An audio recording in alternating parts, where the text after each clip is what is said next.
but also just sometimes that live stage performance doesn't work out as well, regardless of if the crowd is excited about you or not, that additional pressure, but both these teams seem to thrive in said pressure. And now we are into picks and bans. No surprise to see Kai'Sa taken off the board. Varus, mayhaps a rumble to follow. Who knows? Yeah, Poppy immediately going to be taken off the board as well. So Movistar KOI basically saying, hey, we don't want you to interrupt Alvaro, who has been having a fantastic series on fantastic games on picks like the Alistar, the Rakan, the Rell. So definitely champions that are hindered by the Poppy. Completely agree. The Fury now also taken away. Maokai, a lot of stock standard meta stuff. Yone as well. The Fury growing in popularity, I think we've seen, and after Elyoya's performance yesterday, even though it was a loss, still had a great game. Do not want to give that away. So now it's Vi first pick, which in a lot of metas, in a lot of regions, I see that as a contested first pick. Not so much in ours. Yeah, I was going to say, because you can go for a Pantheon here. Answerford, the Taliyah lockdown makes it very difficult for Vi to just go in with the initial vault breaker as well.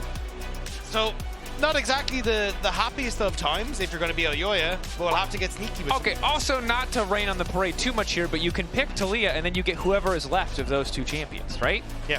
And Jojo has been really good on Taliyah. It's been, I think, his best pick. Instead, they're going to go for the Ahri, which maybe they thought Jackies would prioritize something different, but now they get Vi Ahri. Again, super powerful mid 2v2 combo. I would argue less powerful than Pantheon Taliyah in the current meta, but they've now paired it alongside the Kai'Sa, who we've seen, even if she struggles a bit in lane, can be a real menace as we get later stages of the game. It is definitely a dive composition Movistar KOI are setting up for, but this is great adaptation from GIANTX, right? Like, you see the Vi, you immediately take Taliyah and Pantheon, both good in dive, because especially when you dive into Pantheon, throws up the Aegis Assaults, and you're not really able to get that damage through. Now you've gone for the Xayah as well. Incredibly safe AD carry, who just is able to pop the Feather Storm, not have to worry about any of that. So already, GIANTX basically playing to absorb that pressure. Even if you wanted to, you could go for a Braum or something like that in this situation, and then look for Lot to play a bit more of a tank engage tool, or just be happy to go for an Alistar, even the Rakan, well, Rakan is going to be banned away, but something along these lines that you are still fine as GIANTX and just taking that pressure. Yeah. I do wonder, in the theme of counter-engage, situation where Nico can thrive. Nico, a champion that Jun has brought out more than a few times. Most played. Most played.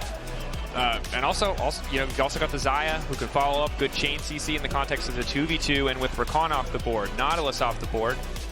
I mean, look, you've still got Rell and Alistar. That's probably a more likely trade. But there is room for some range support counter picks if that's the direction they want to go in. Jack's now also going to be banned. The final ban in phase 2. Gwen might be the call. Bold bet against Myrwn. Yeah, I'm curious what Myrwn wants to answer with. Like, he has in the past brought things like the Aurora and that into it to just try and bully in the early lane phase. Could bring out the Jace as well, but even Rumble, to be honest, is still open available, and it looks like that is going to be the call.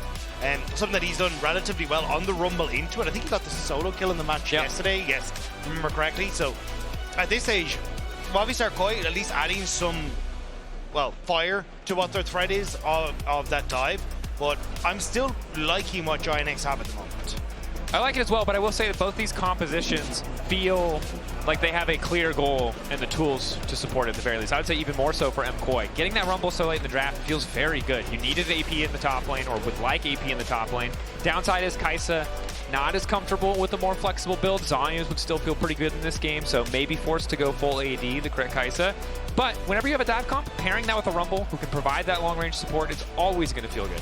Yeah, I think it's just even if you go in with the Vi, then it almost guarantees that you're going to end up killing someone, because the lockdown with just enough damage ticking over from the Vi and the Rumble loads, plus potentially Kai'Sa with a killer instinct, means you are more than likely going to execute one of the key carries on GIANTX. But GIANTX at triple carry comp means that you're always going to have a lot of damage still left, and even that's not including Pantheon.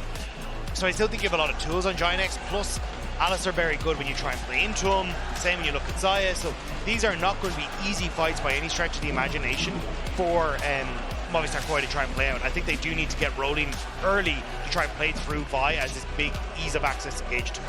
Definitely, because we've seen, right, what Pantheon could bring to the table. Taliyah and Pantheon, I feel like in general, a more flexible version of what Ahri and Vi can bring to the table. I think Ahri snowballs a lot harder. Vi can snowball comparatively with Pantheon. I'm a big Pantheon fan, so I won't speak too much on this, but you're right, that pressure. A lot of teams have not been able to find those angles, have not been able to build those leads. MKOI here in Madrid will need to build those advantages. Myrwn building up a bit of heat as he starts to go to lane.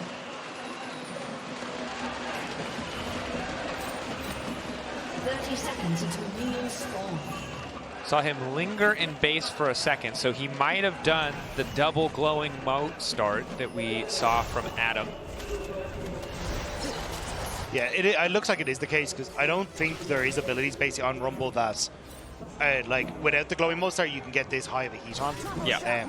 And even you can see there just using the ease to make sure that he can keep his heat up. And it does mean you've got a very aggressive trade, but Lot opting in towards the exhaust in the early stages does mean that, like, at level 6 he should have a lot of all-in potential. And also if Myrwn ever does try to all-in, a lot of that damage can be absorbed very quickly, because you're kind of playing off that small window as Myrwn where you're overheated, you have your flamethrower going, and you're landing those auto attacks. And if you nullify that, that's where a lot of that trading power can go back in Gwen's favor. Certainly, the second you see that bar turn red or get above the heated threshold, it's quite easy to just throw that exhaust down. Bit of a fight for control on the bottom side of the map. Alvaro level 1, the additional range you get as the Rell. The shield as well. Yeah, shield, this is so good. I mean, again, but you've been here before if you've watched competitive League of Legends. Alistar level 1 in this matchup. In the game. Yeah, best in the game. #1 headbutter and/or pulverizer. There it is. It was the pulverize. Still lost the trade. pretty terribly, actually. By Alvaro there. Yeah. Nothing. He just a little bit hamstrung. Yeah, and like that's the thing, as I was gonna say, you kind of just get to keep playing forward. Jun looking for the cube, misses. That's a bit awkward. Supa taking some damage back. Ooh, wants the extra proc. Level 2 there for MKOI. This is rough for the side of GX. They will be able to send her tower and catch this wave. Nice Void Seeker, though, just to add a bit more poke to Noah, make sure to cancel any potential backs. Elyoya is pathing bot, though, and of these next couple of waves, you could potentially look for a dive onto the bottom lane. You could go for red into a bot side play, if you really wanted to here as Elyoya, but we'll have to see what the game plan is. No pots left for Noah, and you don't have a heal. You have Alistar passive. You have a tiny bit more. The heal, Summoner's Spark. Oh, Summoner's Spark heal. Or a barrier or something like that for Noah underneath the tower. Yeah, Cleanse will do a lot of work for you, but in the grand scheme of things, MKOI get Prio. They get level 2 first. They trade Ghost for Ignite. Well, that's the thing. Like, actually for Noah, it's the knockdown, or the crash down is a knock up, which doesn't interact with Cleanse. Same when you get Elyoya's Vault Breaker, can't be cleansed as well because it's not a stun. So there's a lot there that the stun just doesn't really work for. So that's why I was like, I wasn't sure how aggressive Elyoya wanted to be on this bottom side, but now with Noah ticking over to 3 and the push back out, actually maybe they still want to go first. Level 4 for Elyoya. Sneaking around in the shadows. 2 more seconds on that Vault Breaker cooldown. Starting to engage. Cleanse used, but it doesn't matter. The Shattering Strike, he still manages to connect. 4 stacks. Elyoya just zoning, walking off to the side. They already got first blood. He didn't even have to contribute. Now the knockback is there. Extra damage onto Jun. Flash forward from Alvaro. Mount up. He gets punted back under the tower. Jun will trade 1 for 1, but that support is not where you want the money. That was a huge play for MKOI. Elyoya capitalizing well on the fact his bot lane had won it so heavily on that battle for level 2, and you see it here. Crash down, the cleanse doesn't really do much, so Noah tries to get away, but flashes directly in line of that Void Seeker from Supa, and Elyoya then with the follow-up. Good flash to get the knockback on towards the Alistar, so it's a double kill for Supa, and that wave now going to be lost. Quick reset. Quick reset it is. You like to see it. That man plays ARAM. Anyway, and that's the snowball we're talking about. And that's what we're talking about. That one death. That is objectively a good death. That is probably the best death you can go for in pro play. Dying and giving no money away to the enemy team. Supa resetting the top side alongside Alvaro. This is always a concern for any team playing against MKOI. Alvaro and Elyoya off to a dominant start. We've seen it before. Most of the games where this is the case are MKOI's wins. So for GX, Need to slow the bleeding just a bit here. It also makes things really difficult for Noah because a lot of the way Kai'Sa and Xayah play is you're trying to outplay the feathers, but if you just have more damage as Supa because you managed to peak a little bit earlier thanks to these 2 kills, a lot of those 1v1 fights will start to skew in favor of Supa as you just can't get enough feathers down quick enough to answer for a lot of Supa's early damage. So I think as GIANTX, now definitely in a precarious situation, I'm going to need a bit of a bailout from Isma at some stage. Probably need that support. Isma taking over to level 5, keeping parity with Elyoya when it comes to that jungle clear speed.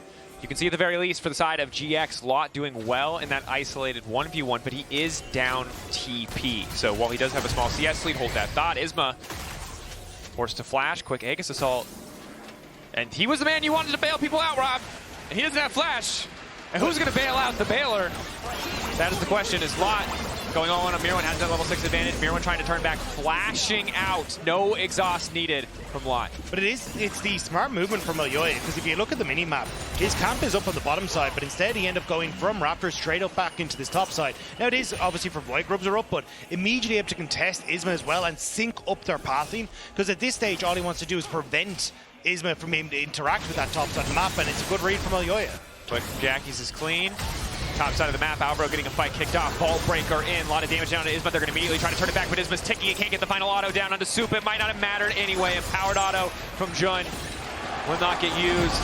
Just that quick pick onto Isma. Now the exhaust goes down. Level 6 for Myrwn, about to overheat. Lot one more auto, but he can't get in range. By the skin of his teeth, Myrwn escapes. That was so close to being the kill. Myrwn has that ultimate available, should just use it in the wave to make sure he's able to pick up the majority of that CS, but unfortunate for GIANTX. And again, topside going well as Jojopyun missed everything, but is winning because he has an ulti that does damage, and that might be enough. No, just barely. I mean, that's the difference with charm hitting. Yeah. If he hits him with that charm, he gets that, but it's just that slight whiff. And now a pause. But yeah, credit to Jackie's. We've panned mid 2 times consecutively, and both times it's to watch him perfectly hit a combo and dodge a bunch of JoJo's damage. So individual prowess in that 1v1 matchup is paying off as Spain is alive with the sound of very steadily increasing synchronized claps.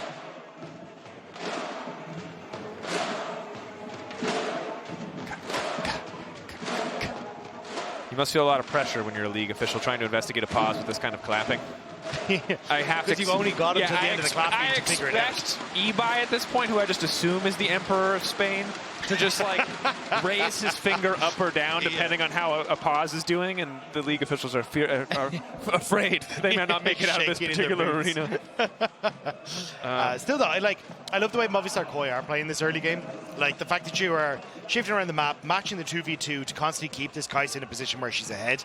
And again, the pathing from Elyoya to be in that top half of the map, so then you're able to cover for when Isma's in that position and get more off the play is huge. Plus, unfortunately for Myrwn on the bottom side, this is what we're talking about, the exhaust. The fact that you have this exhaust gives you so much all-in potential at level 6, and the second the exhaust goes down, you can see there's just no trade back for Myrwn. And sure, he could have tried to throw down the early Rumble ultimate, but especially with the Shroud available, it just becomes very difficult to get that damage off when you're running away from the Gwen. Well, and you have to make that call right before you overheat, right? Exactly. Which is a difficult call to make. I think the good news for Myrwn is, and we haven't been able to watch the lane phase a ton, but he was up TP, right? His TP, so that allows him to get back to lane after that first near-death all-in. And then for the second near-death all-in, at least he has presumably the ultimate to clear the wave. So definitely a difficult lane. We'll see if it turns around for him. Even yesterday, some of the Rumble games we saw, you're right, those first 2 levels can be really rough, but then by the time you have max rank Flame Spitter, before Gwen has some items, there's still room for you to find an advantage. And team fights are still. That's what I was going to say. It's like in a team fight, it's still the, hey, Vi's going to press aura on this guy. Can you press aura on me when I hit him? And then he'll die, and that's kind of where Myrwn's going to be. That's a level of coordination that we can all aspire to. I imagine that they don't even need words for that. Yeah. It's just a gesture. For example, when I push my R button, I'll just know probably that you will follow up with your R button. Yeah, with your R button, which I think is or good. Or do I have to say R so we're actually in sync? R. No, I know you. Okay. You can say or, and I will know that you mean my R. It's just a difference in accent. I got you. Yeah. I mean, it did spawn an entire meme of RNG in the LPL. Yeah. You know? Rob, I love your Irish accent. It's good we have different accents, or we do like Betty and Nymera, where people think we're the same person. They are the same person. It's actually it's a Black Mirror episode. It's a Black Mirror episode. It's the same consciousness uploaded into 2 different bodies. So, for anyone wondering, just solve that problem for you all now. Those of you who are confused by Betty and Nymera's voices. The cue back into the game, of course, pause was resolved very quickly without any additional issue. No additional context needed at this time. So, GX trailing behind a bit in gold. The one strong point of the map for them remains this Gwen, remains Lot, but hasn't been able to build that advantage further. That said, Myrwn is about to be cyberbullied. There it is, Pantheon kicking things off. Finally, the buy gets invited, but it might be too late. We'll turn it into the 1-for-1. It's not bad for MKOI in terms of overall gold, but for Myrwn in that 1v1, it's definitely rough. Lot must have already used the first stack of the ultimate on the dive, as he does pull that out there against Elyoya. But that's it. It's Myrwn now going to fall pretty far behind, because it's not only the wave he just lost. Lot is about to push in a second wave into that top side as well, which is going to make things so much worse. And Elyoya kind of predicted this. You can see he was resetting chances to get top, but there's just nothing Myrwn can do. He's already lost his flash, so at this stage, he's going to just dead in the water. And GIANTX happy to pick up that kill. Definitely are. Looks like the kill in the end also goes over to Myrwn, which is kind of perfect in terms of how they'd like the gold allocated, keeping it at only a 300 discrepancy despite 17 CS lower on the side of Myrwn. The Pantheon now returning to the top lane. If at first you succeed, do it again. Pantheon kicking things off. Myrwn now overheating, tries to get some damage back into the Aegis Assault. It does not matter. Isma this time grabbing the kill as MKOI will happily make a counterplay on the bottom side of the map to pick up the first Drake of the game. Hex Tech for them, as well as the 3 grubs they got earlier. They're definitely pulling ahead in terms of objectives. This is feeling very similar to what happened in game 1 yesterday for Myrwn, where he kind of just got camped to all hell, fell behind, but at least MKOI were still able to bring that game back. But it's not a fun time if you're this Rumble, like 30 CS nerdy behind. You can see an exponential experience lead that's starting to open up. Level 9 for Lot, and he's just finished his first item. Like, you just don't get to play in the 1v1 anymore if you're Myrwn. It's ult and hope for the best. Yeah. You got a phase rush, you got Swifties, and you got a mask, so no one can see your tears. So you just run away, you wait until you maybe have a full Leandries or some other kind of hope in these matchups. You've been bullied. Unfortunately, you picked for the team, buddy. You didn't pick for that lane phase matchup. So, well done to Lot to obviously build that lead, backed up by his team. Strong topside performance from GX thus far, but of course, inversely, on the side of KOI, it's the bot lane that is so powerful. First item already completed for Supa as Jojopyun lands a nice charm there, chunking out Noah. See what they can do with this strong point of their own as Jun tries to cover for Noah here. Jojopyun, though, ulti not too far off, and another pause. Cheers. In España. I was curious how the Movistar KOI were going to move around the map, because I think you're fine to just keep pushing in the top side and then just play through the Kai'Sa. Yeah. Because Ahri's going to be fine to just clear these waves against Noah. So I actually think Jun kind of has to abandon Noah at this stage and move top side to help out. But it's kind of a scary prospect, though, right? Because Jojo is pretty... I mean, he's a mid laner, so he's got, I think, 2 levels just based on being a mid laner versus being a bot laner. And while Noah does have cleanse, which uniquely, while we didn't love it for the lane phase, because as you saw, it didn't stop the Rell combo from coming through even when he cleansed the Shattering Strike, it is really nice when you're laning against the Ahri.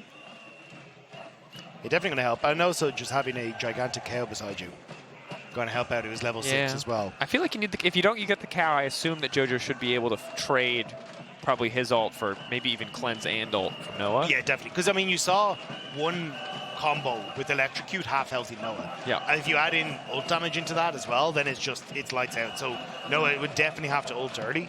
So it's something you could try and play for, but only if Noah actually overextends in the lane. 2 very different vibes. We've seen one very chill section of crowd, and we've seen one section of crowd going completely ham with drums and whistles. I haven't heard Trumpet Guy in a while, but I assume that he's there. Shout out to Trumpet Guy. What a goat. Also, bass drum people. If you've never marched in a marching band, those bass drums, heavy as hell. I was going to say, that thing looked massive. They are not fun. The American public education system will probably owe me money from back pain at some point in my life. Are you a brass band guy? I was a bit, well, basically, if you were in drumline, everyone wanted to play snare because snare was cool, and drumline featuring Nick Cannon was hype when we were growing up. Believe you with that. Yeah. Everyone wanted to play snare. Snare's the cool stuff. And then if you scrubbed out of snare, you had to play bass drum, which was almost always just quarter notes. Okay, yeah. So it's a very big contrast. You either got to fly close to the sun, or you sat there, you just whacked the thing for quarter notes. Yeah. See, our sports affairs in Ireland aren't as big of a thing, so we didn't really have the big brass bands and everything to come out. It was more just like you got taken out of class to go and play your games, and no one from the school would actually like support you in any way, or even know if you were playing. Essentially, that's a heartbreaker. I will gladly show up and play quarter notes on a bass drum for you any day, Rob. Well, I do have some pearls on the way, so all right, maybe we can play some stage. You know? Well, if I'm ever not casting an international league event, I'll show up. We can get a drum. We can get a big drum line together for whoever makes it that far. I mean, I'm down for us to like just duo coordinate our own band. I'm down. Nice charm. Jun, I don't think you're even gonna get the ult out of Jojo here. Might force it. Good patience from Jojo though. Did just use the TP, so it's a bit awkward for the lane. But Noah cannot play the game right now. He has flash cleanse and ulti available. Jojo's still hovering here as well. Isma starting. Elyoya immediately gonna step out. Huge chunk at Alvaro. Ignite already ticking. Now Lot on the chase. The exhaust down, but this is where Jojo is forced to dash away. Gwen ult already used, however, but GX have bullied their way in. They got what they wanted. But it's giving time for Myrwn to cruise to get some free CS in the bot side and some much needed gold. So yes, you're getting 2 grubs, but MKOI get 4 and they get some gold. So I'm thinking as MKOI, I'm pretty happy with the way this one's gone. Yeah, I think that's pretty reasonable. Noah, luckily for him, they chunk out Jojopyun enough that he can stick around in this mid lane. And one of the great things about Xayah is that she provides a ton of wave clear, especially once his first item is completed. We'll see what he actually wants to go for. But once you get the cooldown reduction, you'll be able to really shred through those. Yeah. I mean, Essence Reaper Novori is one of the ones that is just like, hey, I will wave clear all day long and never run out of any mana or have any issues. So I imagine that's kind of the direction that they're going. But at the moment, so you're kind of looking at GIANTX. Hey, we got Jackie's pushing in top side. Jojo, very difficult for him to try and make a play onto Jackie's because you've always got the Unraveled Earth if Jojo tries to lead with the ultimate. So I think it's just going to be trading back and forth. So it's a lot of people trying to get control over this bottom side because Lot is kind of the position that GIANTX can play through with Isma. Nice charm. Power shot. Flashes over the flick. Has Malignance. How long on the ulti? Just a few seconds. Flash forward. Ulti coming in from Elyoya. Follow-up CC is there. Clean shutdown going in on the top side. Big mistake from Jackie's. Like, I was just talking about, it's difficult to really make a play there as long as Jackie's plays safe, but charmed underneath the tower, Elyoya in position. And there wasn't really any answer for GIANTX on the opposite side as the wave had been fully pushed into Myrwn under the tower and Isma wasn't there. Definitely rough. This is exactly what you want to avoid when you're playing against the Vi and the Ahri. We heard yesterday from Stan on the desk, I believe, look, you have the Malignance Ahri, you have to be willing to push the game forward. In so many words. I don't remember his exact words, but it's like, look, if you're going to pick this champion, you got to make stuff happen. And MKOI, at the very least, punishing. See if they can continue to accelerate this pace of game. 0-0-4, the score from Elyoya on this Vi. You can just see the path to setting up these fights. So easy for the side of MKOI. They've now sent Jackie's though to try and match Jojo in the to match Myrwn in the bottom side, which honestly I think kind of works out fine for Myrwn because he can just continue to clear out the waves and not really have much issue. But it's kind of the gold lead that was pretty sizable for Lost starting to diminish because of the plays where they moved Lost around the map and the places you can see like 252 match what was picked up by Lost in the initial trade underneath the tower from Myrwn. So for MKOI, again, this kind of slower pace of early game, but keeping decent control. And now with Dragon about to come up, they would like to have some kind of flank opportunities, but GIANTX have already positioned themselves with good movement in river and decent vision control as well. GX fighting for that bit of vision. Oh yeah, Alvaro not certain if they can step in. No TP for Jojo though, so I think this is a bit of a bluff more so than anything else from MKOI to just trade it for the tier 1 tower top. Yeah, they also don't really have mid. They're just now getting mid push. They didn't have bot push. There's no real way for them to walk in safely. would have forced a response from GX. Jojo happy to have this time on the top side. They did get 4 grubs, 3 on the first spawn, 1 on the second. So that little might making all the difference as Jojo will take his time, finish that tower, trying to deny as much CS as possible. Yeah, now we'll be able to push this wave out, and I like the play from MKOI. A Mountain Dragon is not going to be anything to write home about, but actually being able to open up this map is crucial, because again, Jojo, very good in the side lane on this Ahri, but also incredible at coming in on a flank angle underneath mid tower, because you can go over the wall, get a charm, set up for a play on towards Noah, and if you can get Noah off the mid tower, that is very quick to fall. And unlike yesterday on Silas, today is a day where we need to see Jojo spend his money on himself, because in Game 3 versus Fnatic, Rob, you found this stat with the help of our incredible team and this incredible graphic. Yeah, Jojo's bizarre shopping adventures. Let's talk about that Game 3. Because this man sat on 3 items for the entirety of the game. Yeah. And look at how much gold was spent. But like, the Silas was incredible. Like, his stealing of the Renata ult was crucial, and now the charm nearly crucial there on towards Jun, but this is what I mean, is like, Jojo stepped up huge for how little he had invested in items. When the boomers say you can't buy a house because you bought a Starbucks, this is what they're talking about. Jojo, this is where all his money went.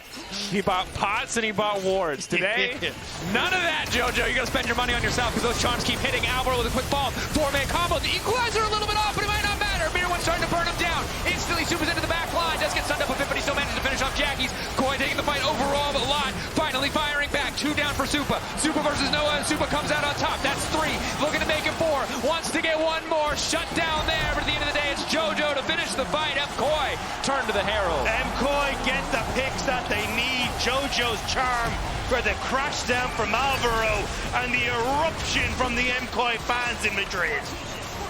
And take it back, he's rich now. He can buy as many pots as he wants, he can buy as many wards as he wants. 1,500 individual lead for him, as well as for Supa. That is a recipe for success. That is so many matcha lattes for the man in the mid lane. But well earned. We both know who that was a personal attack towards. What do you mean? We have a teammate who likes matcha more than other teammates. More than another. Or former teammate. It could be Ender. You know, we brought up drum lines earlier. He was a big fan of drum lines. Anyway, back into the game. Look, MKOI, very dominant thus far, and a great start to this fight. But great charm from Jojo starts off. Alvaro, fantastic follow-up. And even though Myrwn's ultimate is a little over to the left, I actually like the positioning on it, because it means that it's the, if GIANTX go to try and follow up on the play, that's where it is. And if they are running away, you're already going to win the fight because of the position that you're in, right? So I think it just worked out great. And as you can see, Lot kind of just corralled into a corner. Got turned into a Funko Pop or whatever. Got turned into a little doll. And this is the struggle, right? Is that if Lot is allowed to have that angle, if that equalizer doesn't come down, he's still powerful. Yeah. But it's now only 100 gold lead, and Myrwn, similar to what we saw yesterday. I mean, this is so different. Again, the growth of Myrwn is something that's been impressive to watch, because while his scoreline certainly lackluster compared to that of his teammates, he's the one that has weathered the storm and remained relevant despite all of the attention that was put towards him. Yeah, I'm really enjoying watching the evolution of Myrwn. Not like, it's not only the fact to say it's like, oh, he still has the fully picks, but it's like, you can see he's consistently putting in work into getting a better understanding of how these regular quote-unquote matchups work, and his position on the map, how well he can play for waves or when he needs to back off. And even when he gets a ton of attention onto him, he's still finding ways, alongside MKOI enabling him, to get back into games through, as you can see now, getting an entire side wave to himself consistently as GIANTX try and make plays on the bottom side. Yeah, Globe is real. Jojo still just fishing for charms. 4K lead for KOI, making things pretty comfortable, but Jackie's can, for the most part, still just AFK wave clear. What happens when Gwen hits 3 items, Rob? It's still tough, right? Gwen with 3 items and exhaust, I just feel like it's hard to get away. Especially if Alvaro gets caught out. They descend upon him. GX, nice pick. Just that flank, waiting in the darkness, all of GX there, quick to punish. Yeah, Alvaro a little quick off the mark. Myrwn had started to rotate down from that top side as they saw a lot up there, and his TP hadn't quite come up and available, so that's where Movistar KOI were looking, hey, maybe we can catch out people in and around this dragon area as it spawns, but Alvaro just moving into river a little quick. Maybe the same with Jojo. Flick back, knockup is there, taking their time, not quite perfect. on the seismic shove. Jojopyun just able to get that ulti out. Still need to be a bit careful. Like, in these sorts of situations, just take the long road. It's going to add a couple of seconds on towards your trip to mid lane, but it can easily save you. It wasn't the flash, but the ulti then in that situation. And now Supa opening up on mid wave. Ready to return to the fight if he needs. This is, of course, the Herald that they were able to secure following the earlier fight, breaking open mid lane tower. Good to have that much more space, especially for a comp. They can't be so focused around finding these picks. GX grouping is 3, 2 more on the way. Ulti going in for Jackie. Supa isolated. Flash just getting him over the wall and away from the flick back. But a nice use of the ulti. Good trade. Flash forward. Jojopyun flashing out despite the fact that he interrupts the CC. Does still have to respect the potential follow-up, and it's just flashes, burns left and right. Early needle work though from Lot, not getting a huge amount done, so kind of summoner spells and regular abilities being traded back and forth quite a bit over this dragon, but Jojo still waiting now, just about to get his ultimate back up as he used it to escape, and that's why MKOI feel comfortable to go for this play. Will be Ruinous Otacon this time around. For now, just the dragon picked up. Chemtech over to the side of MKOI. GX still covering bot side. Jojopyun might play to cancel some bases here. He only gets Jun. But look how patient this is. Like, if you came into Spring, was this the patient gameplay you would have expected from Movistar KOI? Because I sure as hell didn't. Like, you see them always over-forcing, trying to find picks, trying to find plays, and that was always to their detriment. This is Movistar KOI playing a very slow-paced game, but never really overextending and giving GIANTX a foothold into the game. Finding picks, waiting for cooldowns, and they're getting the objectives as a result. Even on like side lanes again, like Myrwn's in a gold lead. Everyone on Movistar KOI is in a gold lead, and it's just better understanding where to be on the map and how to successfully operate in these side lanes. And the mobility that MKOI have is it's so nice because they can kind of dictate when and where the fights happen. You saw in the earlier fight, you mentioned it, that needlework burned super early for Lot because he's ready for the full-on engage. But one cooldown, one straight vault breaker doesn't mean that all of MKOI have to commit, have to follow on these exchanges. So while side lane pressure for GX is in favor of Lot at the very least, the rest of the map in favor of MKOI is Jojo very easily going to be able to grab this standing gold, further extending that lead, further building his individual advantage over Jackie's, now going for a bit of a luxury defensive item in the form of the spell shield. But GX, quick to fire back, however, don't have much. Elyoya's ulti taken away, denied by Lot as Supa now going all in. Noah coming back where the feather's going to go. Exhaust down onto Elyoya. Grand Starfall going in the midst of the entire team. Though the flip back is good, the interrupt is good. Elyoya still alive. Alvaro still standing, and Myrwn starting to burn them all down. 5 members of KOI. How are they all still alive? Double kill. Jojopyun pitching for more. Coming around the corner. Jackie's wants to fire back, but blinking health bars. Jackie's, Noah retreating together, and all of MKOI remain standing. Limping back towards our top side of the map to try and keep themselves safe. But what a play from Supa.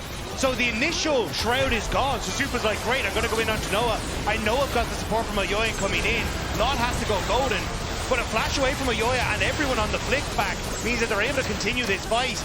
Lot taken out immediately, Isma soon to follow, and Jackie's and Noah just can't really position in these fights to follow through onto the low health members off the back of the fights. Yeah, I mean, just so difficult to get that space even with Jackie's initial look seeming pretty good. Lot removing so much of that defensive utility, not giving him the space to hit a priority target either. Who do you go for? You're not sticking on Ahri. You're not sticking on the Kai'Sa either, most likely. And apparently, even when she jumps face first into you, although that play was still a bit psycho. But the thing is, Lot is not designed to be a one-shot carry right now, right? Yeah. Like, even with the build path you've gone, you're not going to immediately kill Supa. So you're fine to go for that because you're not going to get locked down. You got your team there. Charm onto Jun. He doesn't have his ulti. He's probably just going to fall down here. That's one kill. Jojo dominating, now ready to go over the wall, looking to follow up on Jackie's. Charm's not quite going to connect. It doesn't matter. Cleanse there out from Noah. Throws it sideways. Follow up is here. Jackie's about to get taken down. Reset now coming in for Jojopyun. You can dash forward. Movement speed comes in from the Foxfire, but he will not pursue any further. MKOI, again, finding the skirmish, finding the angle. A 6K gold lead. And playing off of the CC so well. The Jojo charm following up on towards the cow to finish him off, to go over the wall, to hit Noah with the charm, force his cleanse. Like, it's so well played. Like, charm from Jojo, then the shattering strike. So Jun feels forced to win, but he doesn't have anyone to follow up. Great ultimate from Myrwn as well, means that GX have to split. And then it's just Jojo, take your pick of the litter, chasing down Jackies, setting up on Elyoya to follow through, Supa there to finish off. It is just this constant rotation of CC and follow-up that it's just impossible for GIANTX to get away from. And I was skeptical. We've seen so many great Pantheon Taliyah games, and we've seen so many bad Ahri Vi games, but this is not one of those times. We are seeing this combo used to the fullest potential. 1-1-10 from Elyoya, 6-0-3 from Jojo, Supa and Alvaro as well. Chart-topping numbers. And also just Jojo coming alive with this crowd. Like, he has struggled, and even himself has said, hey, I've not been playing to the heights that I hold myself to, but yesterday, spending over 4,500 gold on elixirs and wards to actually having a carry performance, and now today, crucial with the charms. Have they overstepped here a bit on the top side? TP now in for MKOI. I guess there is a fight here. It doesn't seem like there should have been, but Jojo TP'd in just in case, ready to cover his teammates. Isma now kicking things off. Wall there from Jackies. Eyes on Jojo. 3 stacks now available. Noah with the feathers. Reddit set up to try and punish, but Alvaro somehow manages to weave between them. And now once again, it's Jojo over the wall. There's nowhere left for Jackies to go. One more stack for Jojo. Lot gets one back in return. Goes golden. A slow motion finish as he watches his team fall in yet another fight. Might just be a photo finish with that one. MKOI taking the lead so magnificently in that fight. Baron now to boot as well. How do you answer for that? Like, they're everywhere as MKOI. Yeah, and the thing is earlier you were like, I love it. They're tempering their aggression. They know they have a big enough lead now. They are no longer tempering their aggression. They are TPing in on a single Elyoya vault breaker hitting.